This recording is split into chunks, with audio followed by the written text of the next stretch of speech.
Bienvenue dans le débat. On va parler de la présidentielle en France, un an avant le scrutin. Les candidatures se multiplient déjà alors que la campagne n'a pas encore vraiment commencé. On sait que cette campagne aura lieu sur fond de crise géopolitique, la guerre au Moyen-Orient, les volte-face de Donald Trump, la guerre en Ukraine, crise économique en raison justement du contexte international et du blocage du détroit d'Ormuz. L'INSEE a publié aujourd'hui le chiffre de l'inflation pour le mois d'avril, en hausse de 2,2% sur un an. Le taux de chômage grimpe également à 8,1% au premier trimestre et c'est un plus haut depuis 5 ans. Côté candidature à la présidentielle, il pourrait être nombreux cette année. Jean-Luc Mélenchon qui a déclaré la sienne pour la 4e fois il y a 10 jours. Les autres candidats déclarés ou potentiels, Jordan Bardella, Marine Le Pen au sein du bloc central, l'ancien Premier ministre Édouard Philippe qui a déclaré, lui, sa candidature. Mais il y a aussi Gabriel Attal qui pourrait être candidat ou encore Gérald Darmanin, le ministre de la Justice. À droite, Bruno Retailleau a déclaré sa candidature. Et à gauche, vous avez Clémentine Autain qui a déclaré la sienne. Mais il y a aussi d'autres candidats potentiels comme Raphaël Glucksmann ou encore Olivier Faure. Alors à quoi va ressembler cette campagne dans un tel contexte géopolitique et économique incertain? Quelles sont les préoccupations des Français? Quels seront les grands thèmes de la campagne? Qui pour succéder à Emmanuel Macron? On va questionner nos invités. On est avec Virginie Leguet ce soir. Bonsoir. Vous êtes éditorialiste politique, co-autrice des Perdants magnifiques de 1958 à nos jours. C'est aux éditions Talendier, sous la direction de Jean Garrigue. On devrait voir s'afficher votre livre, donc Les Perdants magnifiques. En face de vous, ça va venir. Bruno Cotresse, politologue, chercheur au CNRS, au CEVIPOF. Bonsoir. Bonsoir. Enseignant à Sciences Po, co-auteur du livre Le vote sans issue, chronique électorale 2024. Ça s'est paru aux presses universitaires de Grenoble. On a un petit problème sur les visuels, mais je les cite. Philippe Moreau-Chevrolet, bonsoir. Bonsoir. Merci d'être là. Vous êtes professeur de communication politique à Sciences Po, senior advisor chez Nocom. Bienvenue. Et puis Tony Bernard est avec nous ce soir. Bonsoir. Directeur général de l'Impact Tank. Un livre, ce qui compte vraiment, un autre modèle social est possible, et c'est aux éditions Le Bord de l'eau. Bienvenue à vous. Le contexte pour la prochaine présidentielle, on sait déjà qu'il sera très très bousculé avec cette guerre au Moyen-Orient, la guerre en Ukraine, l'impact sur l'économie française. On le ressent déjà avec ces derniers chiffres qui sont justement tombés aujourd'hui. L'INSEE qui parle d'un taux d'inflation en hausse de 2,2% sur un an. Vous voyez les chiffres s'afficher. Il n'était que de 0,3% au mois de janvier, donc une hausse des prix. Et puis un taux de chômage qui repart à la hausse, qui repasse au-dessus des 8%. Un taux donc de 8,1%, minimisé par Villeroy de Galhau, mais tout de même, c'est une sorte de seuil symbolique qui a été franchi avec ces 8%. Bruno Cotresse, vous êtes le politologue de cette table ronde. Ce contexte, tout de même très incertain, économique, géopolitique, quel impact peut-il avoir sur la campagne? Est-ce qu'il a déjà un impact? Oui, évidemment, ce qu'on sait, toutes les études électorales le montrent, c'est que quand on combine à la fois un exécutif qui est impopulaire, c'est le cas, des indicateurs macroéconomiques qui vont pas bien, c'est le cas, normalement, ça renverse un peu la table le jour des élections. Alors là, il se trouve qu'Emmanuel Macron ne peut pas se représenter à l'élection.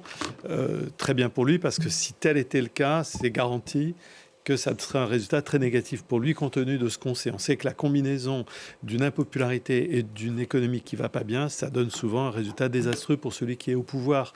Donc on voit effectivement donc, pas de regret. Voilà, ça a un impact, parce qu'on voit que le climat, globalement, est un climat qui est quand même pas mal plombé pour l'opinion, beaucoup d'anxiété, beaucoup d'angoisse, un pays qui ne va pas bien, une grande pataugeoire politique pour un pays qui ne va pas bien, dans un contexte international extrêmement angoissant. Mouvant, angoissant. Voilà, donc voilà un contexte qui se présente avec beaucoup de points d'interrogation pour les Françaises et les Français qui sont un peu perdus dans tout ça. Virginie Leguet, ils sont un peu perdus, effectivement, les Français aujourd'hui, quand on parle de campagne pour la présidentielle, avec ce contexte. Ils sont perdus, d'autant que, franchement, le spectacle que donne la classe politique est tout à fait affligeant. Le monde est malade, l'économie est malade, mais notre classe politique aussi est très malade. On voit ce qui se passe au Parti socialiste depuis des semaines, qui se délite. On voit ce qui se passe à droite, où les candidats se présentent sans vraiment même penser qu'ils iront jusqu'au bout. Je parle de Bruno Retailleau, mais je peux parler de tous ceux qui ont l'air de vouloir absolument être sur la liste de départ, mais qui, dans le fond de leur tête, se disent « on verra bien si je je resterai. Peu importe, j'aurai au moins été quelques semaines. Mais pourquoi le font-ils? Pour exister ? Je trouve que le spectacle qu'ils donnent aux Français, qui ont quand même des grosses difficultés, on le voit, vous avez cité tous les chiffres, du chômage, de l'inflation, de la croissance qui est très atone. Je vois que tout ça ne les préoccupe pas. En fait, ils ne sont préoccupés que d'eux-mêmes. Ils vivent en vase clos, d'une façon totalement déconnectée de la réalité. Et ils pensent que le jour viendra, mais je ne sais pas quand sera ce jour, où ils seront prêts. Et quand ils seront prêts, les Français les applaudiront. Mais non, les Français sont pour l'instant très loin de les regarder. Je ne sais pas s'ils les regarderont un jour. Mais les Français ont bien l'intention de dire ce qu'ils ont envie de dire en 2027. Peu importe, j'allais dire, les derniers soubresauts de ce qui a été hier des très grands partis. Quand on pense au Parti socialiste et à ce qu'a été la droite, appelée avant l'UMP et encore avant avec d'autres cycles, c'était des très grands partis avec des grands élus, un vrai programme, des vraies idées. Aujourd'hui, il n'y a plus rien de tout ça. Je trouve que ce vide-là est tout à fait inquiétant, alors que tout le monde a l'air très inquiet à l'idée que le Rassemblement national puisse arriver au pouvoir. Mais en fait, tout le monde fait comme si, finalement, on n'allait pas livrer le combat puisqu'on n'est pas en état de le livrer. C'est terrible. C'est une démission avant l'heure. Philippe Manchevrolet, vous êtes aussi négatif que Virginie Leguet. Une démission avant l'heure. Non, pour moi, c'est une recomposition. La nouvelle normalité, ce qu'on dit, ce que les analystes ont tendance à interpréter, c'est qu'on a un bloc populiste ça se met en place un peu partout en Europe et dans le monde, dans les démocraties en tout cas, un bloc populiste qui est là incarné chez nous par le RN, très clairement, et puis en face d'un bloc conservateur. Alors la question, c'est qui va diriger le bloc conservateur, la gauche étant complètement dans les choux. D'abord, elle est divisée, voilà, il y a les filles, il y a plein de problèmes. On va y revenir. Et ils sont pas d'accord entre eux sur à peu près tout. Donc la question, c'est de savoir qui va diriger ce bloc conservateur, on va dire raisonnable. Vous dites bloc conservateur, c'est bloc central, enfin. C'est plus tellement bloc central parce qu'il n'y a plus tellement de gauche dedans quand même. C'est un bloc. Moi, je dirais bloc conservateur, mais modéré, comparé à ce qu'est le RN, évidemment. Et la question, c'est qui est le candidat le plus qualifié pour le faire. Alors, il y a des candidats évidents. Gabriel Attal, il a pris un petit peu le contre-pied de Jordan Bardella. Il fait un peu la même chose, le même rythme. Il est plutôt dans la course. Livres, conférences, etc. Édouard Philippe, il est le plus désiré au fond, hein, mais il est aussi celui qui se fait le plus désiré. C'est-à-dire qu'il est en campagne une fois sur deux. Donc, c'est une espèce de campagne intermittente. Coucou, je suis candidat, puis après, je suis plus là. C'est pas très efficace et on connaît rien de sa personne parce qu'en plus, il veut pas jouer le jeu des réseaux sociaux. Enfin, c'est une campagne du 19e siècle. Donc c'est un peu étonnant, voilà. Mais il y aura forcément un candidat du bloc conservateur. Et on va regarder justement quelles sont les principales préoccupations des Français en s'inspirant de Ipsos pour la Tribune dimanche. Le pouvoir d'achat est numéro 1. Les difficultés en termes de pouvoir d'achat, donc c'est 49%, vous le voyez en numéro 1. L'avenir du système social, donc santé, retraite, passe en deuxième position, 41%. Le niveau de la dette est tout de même en troisième position. Tony Bernard, vous, votre think tank, justement, Impact, travaille notamment sur l'avenir du système social. Donc, on parle de conservatisme, y compris au centre, mais on a l'impression que les questions qui concernent les Français sont tout de même assez sociales. Oui, les questions qui... C'est contradictoire. Non, c'est pas contradictoire. En effet, les questions qui intéressent les Français sont des questions d'abord sociales et économiques. Et le contexte international qu'on décrivait juste avant est un contexte qui fragmente, qui se répercute dans notre cohésion et qui fragmente notre société. Et tout l'intérêt de l'ouvrage qu'on a sorti il y a quelques semaines, c'est de dire que dans ce contexte géopolitique très dur, dans un contexte mondial où on a la puissance, le retour de la puissance, le retour des conflits, le retour de l'impérialisme, des impérialismes, eh bien, il faut pouvoir faire bloc. Et pour faire bloc, il faut essayer de redessiner une cohésion sociale. Comment est-ce qu'on fait ? On redéfinit ce qui compte dans notre modèle social. Et qu'est-ce qui compte, donc, en deux mots ? Ce qui compte pour les Français. D'abord, le pouvoir d'achat, ça veut dire que la hausse des prix les touche directement, et ça, c'est lié aussi au contexte international. Donc, ça veut dire quoi ? Des réformes fiscales qui vont revenir sur la table ? Il y a des réformes fiscales, il y a la question de la transition écologique plus juste. Plus juste, ça signifie d'abord qu'elle ne laisse pas de côté les plus modestes, mais plus juste, il y a une dimension qui est souvent oubliée, c'est plus démocratique. Parce que très souvent, rajouter un quota, une subvention, une taxe, c'est décidé de manière très technocratique d'ailleurs. Nous-mêmes, dans les médias, on en parle de manière très complexe. Or, les sujets techniques sont très politiques en réalité. Ça concerne le quotidien des Français. Et il y a des travaux intéressants qui montrent combien le désintérêt qu'ont les Français pour la transition écologique, c'est avant tout parce qu'ils se sentent délaissés par les institutions, délaissés par ceux qui décident sur le sujet de la transition. Donc il va falloir qu'il récupère tous ces sujets-là, Bruno Cotresse. Tout de même, il y a effectivement une dichotomie entre ce pouvoir d'achat placé numéro 1, l'avenir du système social, le niveau de la dette. Ça aussi, c'est assez nouveau que ce soit concerné par le niveau de la dette, qui est un thème plutôt à droite, pour le coup, qu'à gauche. C'est sûr que la question des déficits publics a considérablement remonté sur le dessus de la pile des préoccupations. Habituellement, dans les enquêtes d'opinion, nous on mesure 12-13 questions. On demande aux personnes interrogées de déclarer quelle est la première, la deuxième préoccupation. Les déficits publics, c'était souvent 12 ou 13e position. Aujourd'hui, c'est numéro 3, numéro 4. Donc c'est une nouvelle inquiétude. Je pense que c'est une inquiétude qui vient en écho des autres. Parce qu'au fond, la grande question que pose la question des déficits publics, c'est qui va payer ? À qui on va présenter la facture. Le pays entier a compris qu'il y aurait une facture qui va être présentée. Et toute la question, c'est de savoir quand, à qui. Et de la même manière que si tout le monde est d'accord sur un modèle social français protecteur, des services publics de qualité, tout le monde n'est pas d'accord sur les moyens pour y parvenir. Et c'est ça qui doit payer. C'est ça qui est le cœur du débat politique en France. C'est pas tellement l'accord sur, au fond, qu'est-ce qui nous réunit ensemble, les Françaises et les Français. Tout le monde est d'accord, un service public de qualité, du social, etc. Mais c'est vraiment dans quel ordre on le fait, quelles sont les priorités, quels sont les moyens et qui paye ces moyens exactement. Et la question des déficits publics, elle va venir dans la campagne sur ces questions. Parce qu'évidemment, un certain nombre de candidats vont dire si on veut continuer à avoir des services publics de qualité, il faut que certains passent à la caisse. Et puis là, d'autres candidats vont dire non, il faut réduire les déficits. Il faut réduire, il faut redéfinir qu'est-ce que c'est que le service public. Donc ça va se jouer autour de finalement de cet État.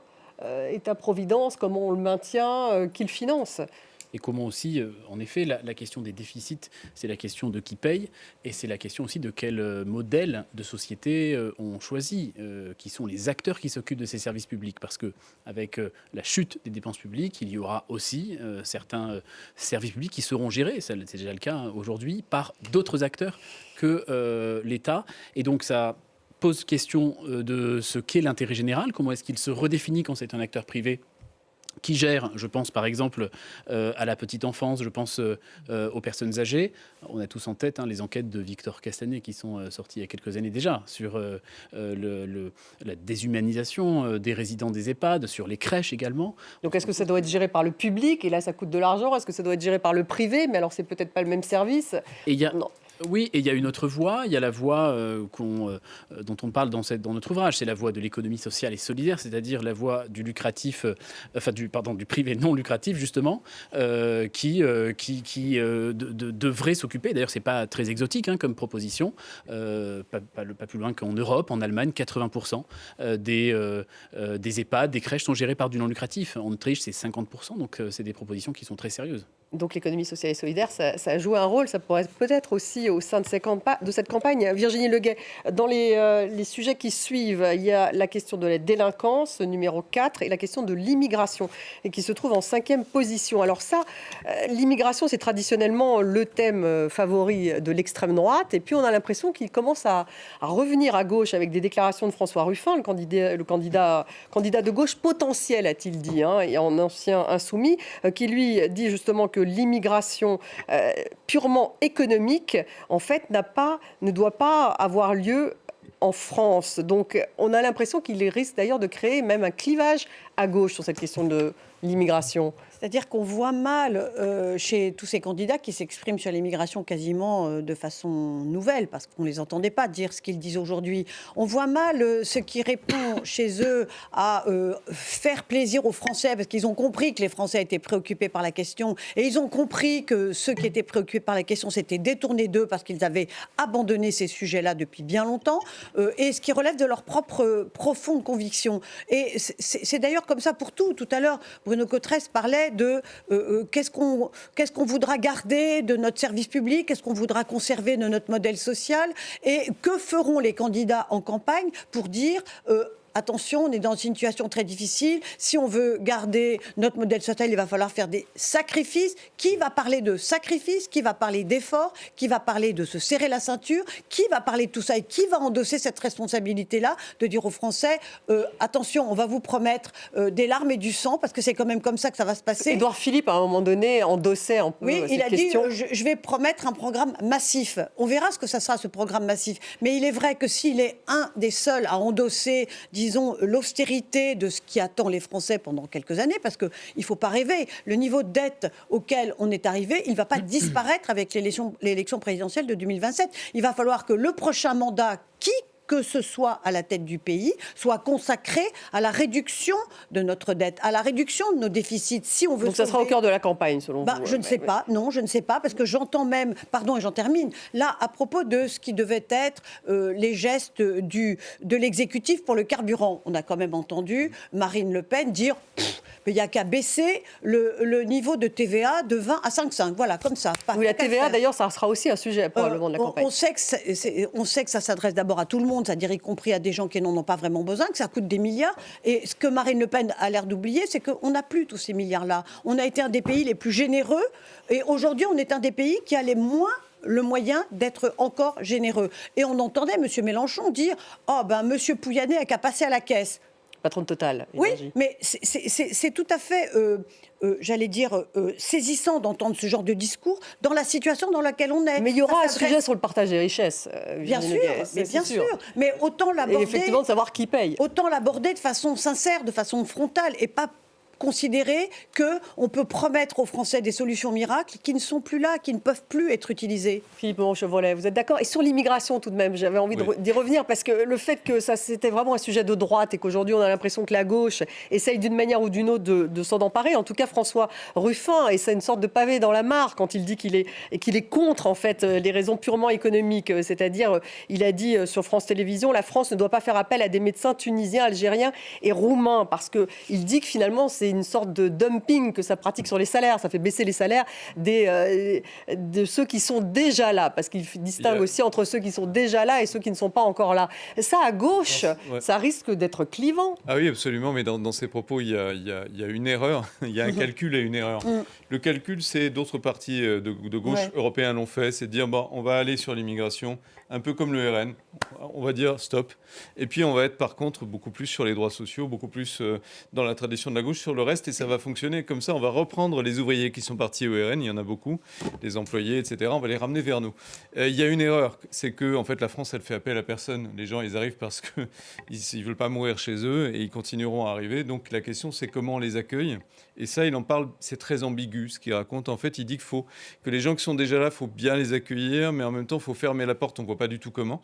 On voit bien ce qu'il veut dire. Il dit, en gros, il ne faut pas qu'il y ait du dumping social encouragé par l'immigration. C'est ça, que ça entraîne une baisse des salaires. C'est un vieux discours du RN, le grand remplacement, et c'est assez préoccupant de voir Ruffin endosser les thèses du grand remplacement, même à voix basse, parce que c'est ce qu'il fait quand même là. Après, moi, je suis très embarrassé, parce que la culture de gauche, elle est divisée maintenant entre un parti qui fait des blagues antisémites et un parti qui nous dit que l'immigration, c'est pas bien. Puis au milieu, on a des gauches modérées qui sont à peu près 50 et qui continuent à penser tous les 50 qui peuvent être présidents, alors que de l'extérieur, tous les observateurs savent qu'il n'y en a aucun qui va y arriver. Et il faut être honnête, il n'y en a aucun qui est en état d'y arriver. Donc voilà, si on rajoute à ça comme une couche qui est Raphaël Glucksmann, qui en plus refait les erreurs du PS avant de dire « moi je veux pas d'ouvriers », il l'a pas dit, mais son staff... Il l'a pas dit, il y a une... Oui, d'accord, mais... Ça crée un clivage qui est immédiat et c'est très bête d'avoir fait cette étude. La recommandation est stupide. La recommandation qu'a eu Raphaël Glucksmann qui dit qu'il ne faut pas aller voir les gens qui ne sont pas dans notre cible prioritaire, c'est débile. On ne fonctionne plus avec ces méthodes-là. Ça, c'était les recommandations. Il faut que cette personne qui a fait ça fasse il faut qu'il aille faire autre chose, qu'il cultive des topinambours, s'il en a encore, mais il n'a rien à faire là. Et c'est dommageable pour l'image de Raphaël Glucksmann. Ça fait la une de Libération. C'est un candidat social-démocrate qui implose en vol pour une bêtise. Et vous voyez bien que l'état de la gauche est dramatique. Il va sortir un livre, a-t-il dit, tant mieux. à la fin du mois. Les gens qui n'auront pas lu Libé pourront peut-être lire le livre. Tony Bernard, sur la question de l'immigration, je vous donne la parole ensuite. Vous avez d'ailleurs fait, il me semble que vous avez travaillé sur ce sujet du lien entre l'immigration et les salaires, justement. Oui, enfin, en tout cas, il y a un chapitre dans l'ouvrage qui traite du sujet. Et moi, je suis de la même manière très déçu de la qualité du débat sur l'immigration et en fait de la qualité du débat tout court. J'ai l'impression que s'affrontent des idéologies, les pour, les contre, avec des positions très polarisées. Et je crois que les Français ont besoin de calme, de baisser l'anxiété, de pouvoir apporter de la donnée. Donc, à l'heure des réseaux sociaux, quand on parle de baisser l'anxiété, etc., alors que tout le monde est en train...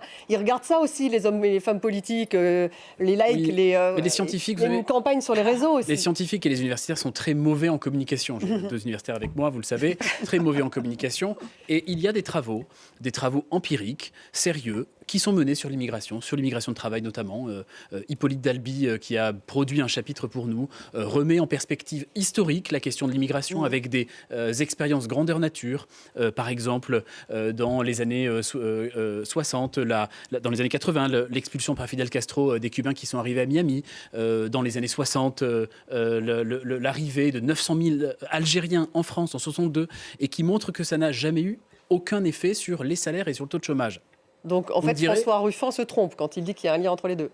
En tout cas, les hommes et les femmes politiques qui parlent d'immigration devraient faire appel à la science pour pouvoir apaiser le débat, parce que c'est un sujet qui est très passionnel. Et alors, on me dit souvent, quand je cite ces expériences historiques, mais ce n'était pas le même contexte. C'est sûr. Il y a d'autres études qui ont été menées ensuite et qui ont complété, entre 1995 et 2005, en France, sur tous les recrutements industriels qui ont été menés. Je rappelle qu'entre 2000 et 2005, le taux de chômage était bien supérieur à celui qu'on connaît aujourd'hui. Et pareil, les effets, en fait, ça améliore les appariements entre les offres et les demandes. Ça a très peu d'effet sur la baisse du chômage, sur l'augmentation du chômage et sur la baisse des salaires. Oui. Bruno Cotteret, ça sera un des sujets, vous pensez, c'est l'immigration. Comment peut-on avoir un sujet sur l'immigration de manière apaisée pendant une campagne présidentielle, avec en plus à l'ère des réseaux sociaux en plus? On ne peut pas, je crois. On ne peut pas. Apaiser pendant une campagne présidentielle. Il y a déjà des candidats qui veulent... Donc on sera dans la caricature. On sera dans la caricature. Sur la question de l'immigration. Ouais. Là où ça devient très compliqué, c'est qu'en fait, à travers la question de l'immigration, malgré toutes les bonnes études qui viennent d'être citées, c'est au fond un autre enjeu qui est ciblé. C'est l'une des grandes motivations des votes pour les formations politiques de type nationaux-populistes. C'est la question de la grande perturbation liée à la globalisation, à l'interdépendance économique. C'est ça qui est derrière. Au fond, le sentiment qu'ont une partie des populations que les politiques n'ont plus le contrôle, que le pouvoir n'est plus à l'Élysée ou à Matignon, qu'il est ailleurs, que les politiques ont perdu le contrôle, qui continuent à prétendre avoir le manche, mais qu'ils ne l'ont plus, en fait. Et donc, c'est ça qui perturbe beaucoup. Et la question des recompositions politiques auxquelles nous assistons depuis 15, 20, 30 ans, l'élection d'Emmanuel Macron en 2017 n'est elle-même qu'une conséquence de tout ceci. C'est au fond ce très grand bouleversement du monde dans lequel nous sommes qui inquiète, qui fragilise. Il y a quand même eu des perdants, il y a quand même des catégories sociales qui ont perdu. Liées à la mondialisation. Liées à la mondialisation, des marchés économiques locaux, par exemple, etc. Il y a quand même de vrais perdants de ce mouvement. Il inquiète, il perturbe, il fait des perdants. Et donc forcément, ça ouvre des opportunités pour des formations politiques de dire que c'est à cause d'eux que vous vivez tout ceci, à cause de l'Europe, à cause de l'immigration. Et qu'on le veuille ou qu'on ne le veuille pas, c'est un facteur puissant de motivation pour les électorats du Rassemblement national. Mais entendre ce discours-là à gauche, c'est quand même assez inquiétant. Je vais juste ajouter une chose. L'immigration, il cite l'exemple des médecins, François Ruffin. Il y a des services entiers d'urgence qui, sans médecins étrangers, ne fonctionnent pas.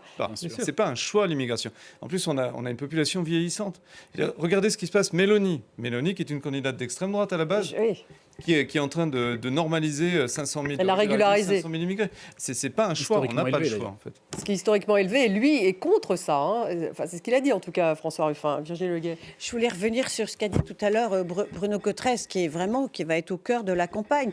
Oui, l'immigration pourra être un puissant facteur de vote, et il faut bien reconnaître que ce qui a été, d'une certaine façon, l'occasion formidablement manquée d'Emmanuel Macron, qui, quand il quittera le pouvoir, il y aura été depuis 10 ans. Il avait suscité un espoir très fort de gouverner autrement que ces vieux partis qui peut-être avaient démontré leur faiblesse et leur incapacité. Il avait promis des vraies réformes de fond, il avait promis de rajeunir le pays, de montrer qu'il était... Tout ça est raté. C'est vraiment terrible parce que ça amène les gens à dire on nous avait présenté ce jeune homme doué, plein de qualités, d'un très haut niveau intellectuel, et voilà où nous en sommes. Eh bien, écoutez, maintenant, on les écarte, on n'en veut plus, on voit ce qu'ils ont été capables de faire. Il me semble, moi, que la résilience dont les Français ont fait preuve depuis toutes ces dernières années, face à des tentations. Rappelez-vous, Marine Le Pen a déjà été au second tour, et à chaque fois, elle était finalement écartée, comme si les Français disaient, bon, on l'a mise là, mais on peut reculer un peu. Est-ce qu'ils reculeront encore en 2027 face à l'échec à peu près généralisé des autres formations politiques ? J'ai dit tout à l'heure ce que je pensais de la droite et de la gauche, qui hier étaient des partis très puissants, mais ce que tout à l'heure Philippe Moreau-Chevrel a appelé le bloc central, mais c'est plus un bloc, et il est plus très central. Donc il y a un effondrement quand même d'une grande partie de la classe politique au profit de ceux qui aujourd'hui crante dans l'opinion publique, pardon de le dire, le Rassemblement national et Jean-Luc Mélenchon. Et le reste, pour l'instant, a du mal à proposer un programme, proposer des idées et proposer un candidat. Il y en a trop et tout le monde sait qu'il n'y en aura pas autant, mais ça ne fait rien, on y va quand même. Mais que de temps perdu pour parler aux Français. Avant de revenir justement sur les personnalités politiques, juste, je vous propose d'écouter Jean-Yves Le Drian, ancien ministre des Affaires étrangères, qui était chez nos confrères de France Info ce matin. La paix par la force, qui est un slogan qui est partagé d'ailleurs par le président Trump et le Premier ministre Netanyahou. La paix par la force, ça ne marche pas. C'est comme ça, ça ne marche pas. Parce que la paix par la force, c'est en fait la guerre, c'est en fait le chaos, et au fur et à mesure, la force s'enlise, et la paix n'est pas au rendez-vous. Et on le constate là. Comment on peut prendre rendez-vous avec la paix alors ? C'est la négociation. La paix par le droit. Oui. Philippe Moreau-Chevrolet, en fait, oui, on parle de... C'est parce que je voulais savoir, voilà, ça sera au cœur aussi de la campagne, cette réflexion sur la paix, sur la guerre, bien sûr, avec la guerre en Ukraine, la relation avec la Russie, avec l'Iran, et puis l'Europe de la défense, ça aussi, ça va être un thème de campagne très clivant aussi. Pour moi, principal, parce qu'il y a une grosse inquiétude quand même, sécuritaire.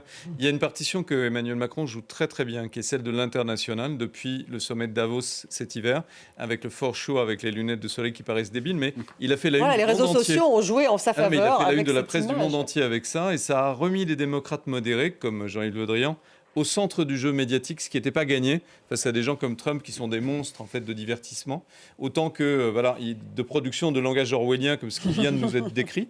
Et Jean-Yves Le Drian, qui est un vieux démocrate, moi j'appelle ça les démocrates en tweed, un peu comme moi, c'est des vieux démocrates qui disent alors quand il dit la paix par la force, ça marche pas. Non, c'est pas fait pour marcher, c'est fait pour que les gens soient dans une sorte de confusion et qui aide le pouvoir de gens comme Trump.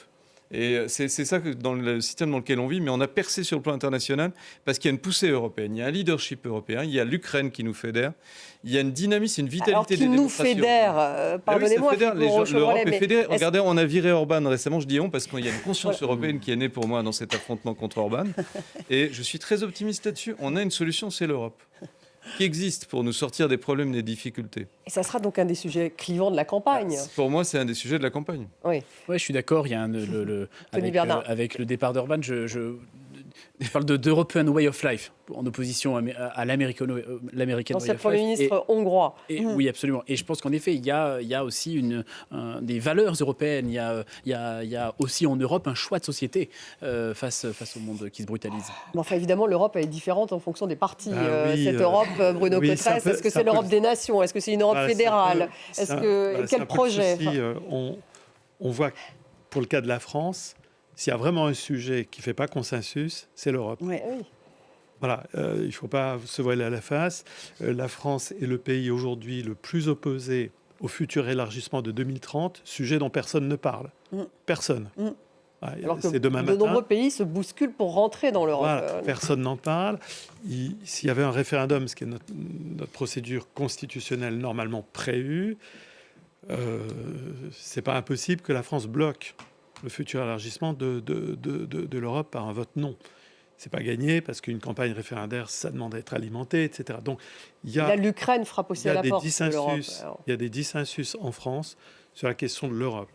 C'est pas le sujet en France de sortir un jour de l'Union européenne. On n'est pas le Royaume-Uni où là il y avait une question existentielle. La France, l'opinion dominante, c'est on est en Europe, on n'en sortira pas. Par contre, pour faire quoi ? Avec quel périmètre et avec qui ? Alors là, par contre, il y a beaucoup de débats. Et les dernières campagnes qui ont eu sur l'Europe, rappelons-nous les européennes de 2024, avec effectivement la campagne de Valérie Hayé, la candidate macroniste, on est revenu à 1938, ça ne marche pas. Le Rassemblement national a eu une victoire écrabouillante aux européennes de 2024, avec trois victoires comme consécutives. La précédente fois, exactement. 3 victoires consécutives du RN aux élections européennes. Donc c'est la preuve que ça ne fait pas consensus. Emmanuel Macron, très européen, a été élu 2 fois, mais contre Marine Le Pen, les 2 fois. Et Marine Le Pen a renoncé au fait de refuser l'Europe et de revenir sur l'euro. Sortir de l'Europe. Elle a fait beaucoup de concessions. Bien sûr. Et depuis les... Moi, je suis quand même très frappée, de la confusion qui règne au sein de tous ces partis sur tous ces grands sujets. Je n'ai pas entendu réellement de position claire. Il va falloir qu'ils clarifient leur position pendant la campagne. Dans un an, on aura un nouveau président ou une nouvelle présidente. Dans une campagne avant. Oui, donc là, ils vont peut-être clarifier. Ce que je veux dire, c'est que le calendrier est assez court. Qu'est-ce que proposent tous ces gens-là aux Français ? Moi, je trouve que, pour l'instant, ce n'est que confusion. Et je suis même étonnée de voir que, pour en revenir à mon obsession qui est le travail préparatoire à cette campagne, qui l'a fait ? Qui a essayé de restructurer son programme, de trouver des nouvelles idées, de faire des états généraux qui existaient avant dans les partis anciens ? Qui a fait ce travail-là de fond ? Qui a réfléchi réellement à ce qu'était la France de 2026 et de 2027 ? Moi, ce que j'entends, c'est plutôt des choses d'il y a 10 ans, 15 ans, 20 ans, qu'on répète inlassablement en modifiant vaguement à la marge, mais il n'y a pas de refondation profonde, je trouve, dans ces partis. On va regarder le classement, je vous donne la parole juste ensuite. Ipsos BVA sur la satisfaction vis-à-vis de l'accession à la présidence des personnalités politiques. C'était aussi dans la tribune dimanche. Dimanche, une enquête qui demande donc aux participants: êtes-vous satisfait de cette personnalité politique pour le poste de président de la République ? Vous voyez que c'est Jordan Bardella, sans surprise, qui sort le premier avec 34%. 34%, Marine Le Pen 33%, puis Gabriel Attal, Éric Ciotti, Marion Maréchal, Édouard Philippe est en un 5e position. Qu'est-ce que ça peut nous dire ? Vous voulez commenter, Tony Bernard ? Je veux juste revenir sur, en effet, l'Europe qui ne fait pas consensus en France. Et c'est vrai, mais lors des élections européennes, Donald Trump n'était pas revenu au pouvoir. Et je pense que l'arrivée de Donald Trump, qui excite les relations, qui brutalise les relations internationales, nous ramène, nous, à une Europe qui rassure parce que face à une Amérique très militante, capable d'ailleurs d'agir contre ses alliés. Pour rappel, la guerre commerciale était uniquement contre la Chine lors de son premier mandat. Depuis le deuxième, c'est aussi contre l'Europe. Eh bien, on a, nous, une Europe qui est certes lente, qui réglemente beaucoup, mais qui codifie. C'est une Europe du droit. Et l'Europe du droit, ça rassure et ça verrouille nos valeurs et notre droit. Donc ça pourrait la renforcer, en fait. Mais c'est pas ce que les enquêtes d'opinion disent. Oui, voilà. Les enquêtes d'opinion disent que l'Europe inquiète, notamment sur la question du modèle social et sur la question de l'immigration. Et l'enquête de l'Eurobaromètre, l'enquête européenne, pose régulièrement la question: qu'est-ce que vous craignez avec davantage d'intégration européenne ? Et on voit qu'en France, le niveau de crainte est très élevé, en particulier sur le modèle social et sur l'immigration. Il y a une adhésion très vague à l'idée d'une défense européenne. Par contre, une fois qu'on a dit ça, on n'a rien dit. Quand on a dit une armée européenne, c'est une adhésion très très molle et très très vague. Si on disait il faut que des troupes françaises aillent sur un terrain de bataille qui n'est pas sous commandement français, je pense que là l'adhésion elle est beaucoup beaucoup plus faible. Donc voilà, il y a des sujets. Je suis d'accord pour dire je suis d'accord pour dire que l'Europe est réellement à un moment où elle pourrait dire quelque chose d'une voix unique et d'une voix forte, mais elle ne le fait pas. Elle est effectivement dans une position où elle devrait s'unir et elle devrait défendre des valeurs communes. Mais moi, je ne les entends pas. Mais l'Europe de la défense, c'est une idée qui a progressé depuis Trump. Et je pense que l'effet de Trump face à la Russie avec devrait être mesuré dans l'effet de Trump devrait être mesuré dans le temps. C'est une idée très chuchotée. Personnellement, je ne connais pas de France. L'effet de rejet qu'a eu Trump dans l'élection hongroise, c'est quand même très significatif. Il y a un sujet là-dessus. Et puis, il faudrait aussi mieux communiquer sur les résultats, sur les vrais chiffres de l'immigration intra-européenne, parce qu'en effet, ça inquiète. C'est les flux. C'est 100 000 en France. C'est 0,1% de la population, c'est très peu c'est en vérité. Et ça rejoint ce que vous disiez, la France est très peu attractive en fait. Alors, Jordan Bardella, pour en revenir... Dans la course de petits chevaux, voilà, dans la course, le classement. Alors, les sondages, ça capture une dynamique. Voilà, mais pourquoi justement Jordan Bardella, Marine Le Pen toujours en tête pourquoi Philippe Moreau-Chevrolet le voilà. Alors, pourquoi parce que déjà, Jordan Bardella, il bénéficie de plusieurs choses. Un effet de nouveauté, c'est toujours bien, un effet de nouveauté. Donc, il bénéficie toujours de cet effet de nouveauté. Il a le meilleur des deux mondes, je veux dire. Il a à la fois l'effet de la normalisation qui est faite par Marine Le Pen, qui a fait du RN une machine à séduire les classes moyennes, et tout le monde pensait dans les classes moyennes en France, en disant on va vous émanciper, on va vous donner du progrès social, économique. Ça, c'est la promesse actuelle du RN. C'est pour ça qu'ils parlent moins de leur sujet, de leur vieux sujet.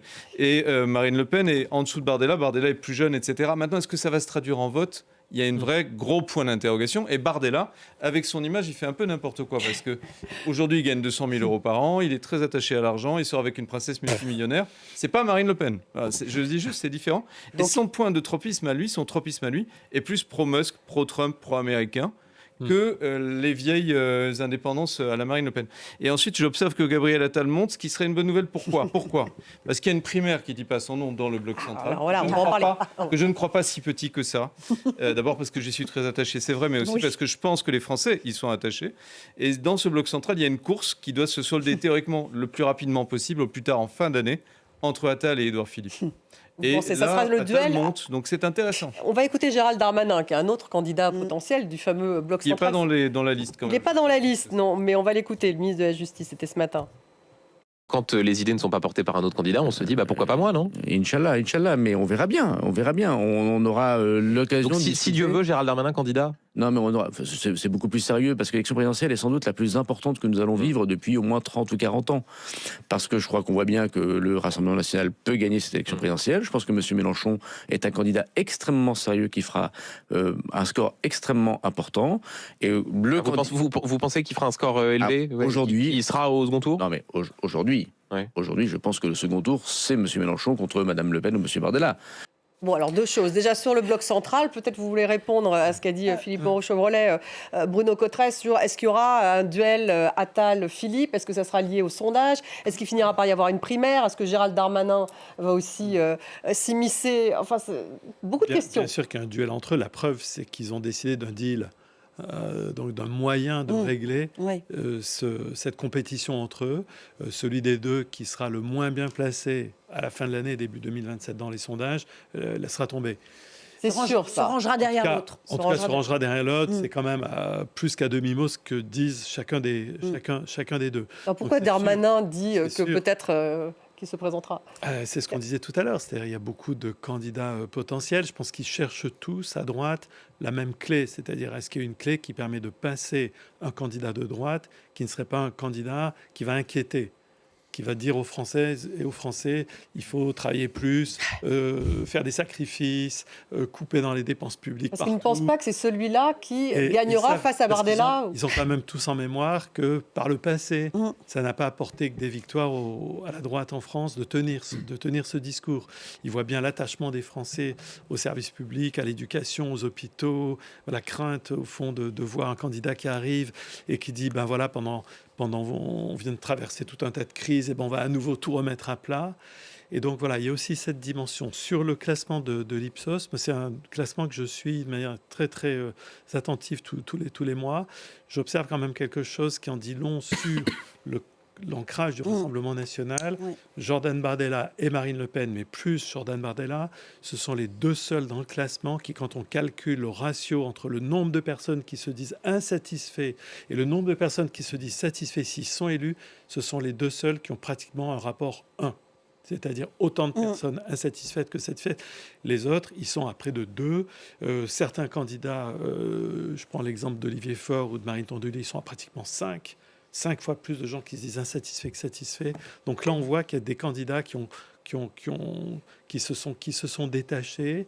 Gabriel Attal et Édouard Philippe font partie, on va dire, de ce deuxième cercle qui a quasiment une valeur de 2 ou d'un peu moins de 2. Donc on voit quand même que des choses sont un peu en train de se dessiner.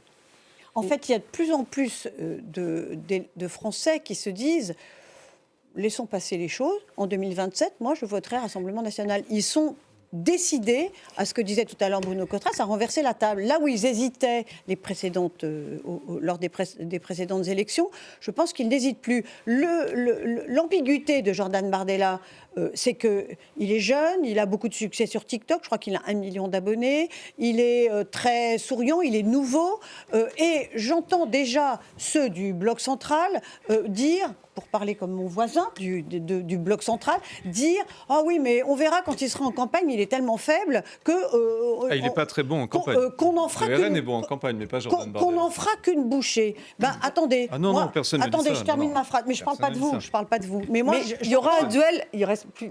J'entends les candidats dire il va être fragile.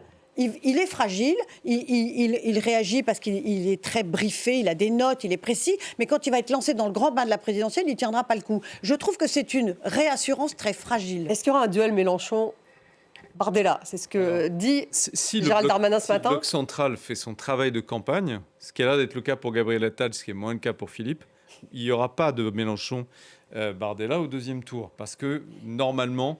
les gens qui votent sont des gens plutôt âgés, plutôt conservateurs, qui ont plutôt envie d'avoir une stabilité. Donc que n'incarne pas Jordan Bardella et que n'incarne pas non plus Jean-Luc Mélenchon. Donc on peut penser que le choix sera le choix de la raison et le choix d'un candidat qui va préserver la situation et pas l'aggraver, voilà, en quelque sorte. Sauf si Bardella fait une campagne effectivement exceptionnelle où il rassure les gens, ce qu'il peut faire. Moi, je n'écarte pas du tout cette hypothèse.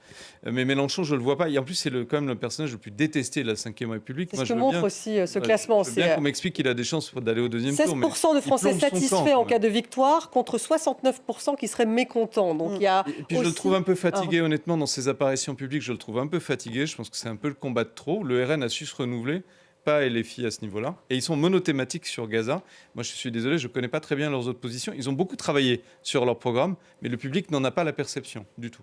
Tony Bernard, sur la gauche, justement, celle qui n'est pas Jean-Luc Mélenchon, vous êtes d'accord avec ce que disait Philippe Moreau-Chevrolet, c'est-à-dire qu'il n'y a aucune chance qu'un de ces candidats, Raphaël Glucksmann, il y a François Ruffin, Marine Tondelier, d'abord, est-ce qu'il y aura une primaire ou pas ? On ne sait toujours pas qui va se présenter, mais il ne peut pas incarner un bloc central qui tirerait à gauche face à Bardella ?